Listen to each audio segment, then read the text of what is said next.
During the winter, nothing hits the spot like a nice big bowl of soup. And contrary to popular belief, making homemade soup does not have to be an all-day affair. I'm Danny Spees, and for this quick bite, I'll show you how to make my coconut curried butternut squash soup. And here's all you'll need. 6 cups of butternut squash cut into bite-sized chunks, about 5 cups of cold water, a half a cup of low-fat coconut milk, a tablespoon of curry powder, a teaspoon of orange zest, and some salt and pepper to taste. I kid you not when I tell you this soup could not be any easier. All I'm going to do is take my butternut squash. I've got 6 cups of butternut squash that I peeled, seeded, and then cut into bite-sized chunks. And I'm going to add that right into my pot. I'm using a 5-quart stock pot here. Then all we need is enough cold water to cover the squash. So in this case, it's about 5 cups. I'm going to add a pinch of salt. Bring my heat up to high, and I'm just going to let this come to a boil. Growing up, butternut squash was not an ingredient that my parents ever cooked with.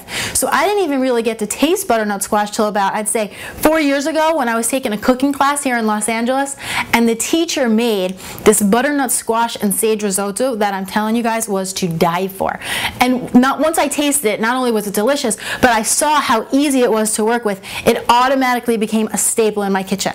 So if you're not familiar with it or you haven't tried it before, be sure you check out the 101 video on butternut squash so you can get working with it right away. I promise you guys, you won't regret it. Once your water is at a full boil, you're going to pop the lid on, turn the heat down to low, and we're going to let it simmer for about 10 minutes or so, or until the squash is nice and fork tender.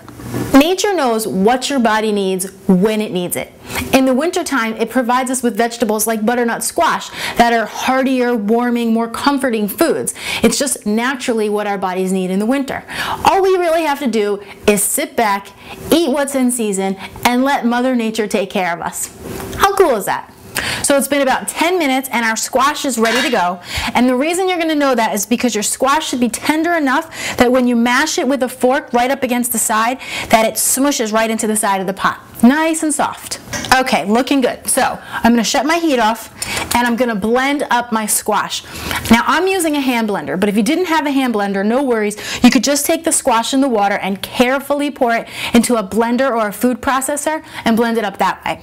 But if you have a hand blender, you're just going to put it right into the squash, into the pot, and then what I like to do is pulse it around the pot because that's going to prevent it from splattering, okay? So here's how it goes. You're just going to keep on working it until all the chunks are gone and you have a nice, thick, creamy puree. All the chunks are gone. I've got this rich, beautiful, velvety consistency. And I'm telling you guys, if you were looking for a really pure butternut squash flavor, you could stop right here and serve yourself a bowl, and I'm telling you, you would be in 7th heaven. But I'm going to take it one step further and add a few other flavors. I like to add a half a cup of reduced fat coconut milk. What this does is it adds another layer of creamy decadence without having to turn to butter or cream. A tablespoon of curry powder. Now I love the combination of the coconut milk and the curry powder. You can do either a little bit more or a little bit less depending on your tastes. I like just about a tablespoon. Another pinch of salt. Layer as we go. A little salt at the beginning, a little bit at the end. Fresh black pepper. Ooh, that looks so good.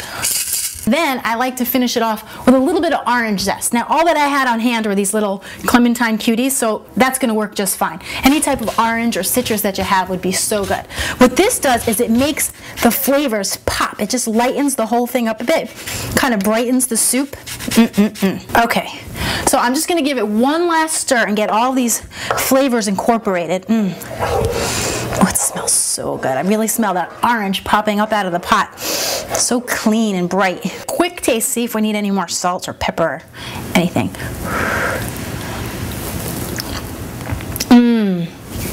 I'm telling you guys, it's the kind of soup that hugs you from the inside out. So good. We're ready to serve a bowl up.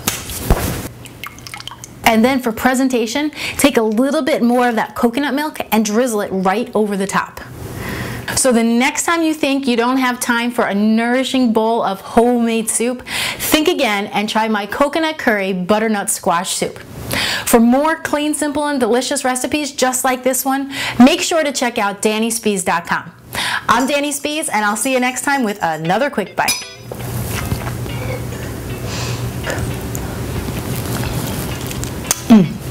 Too good.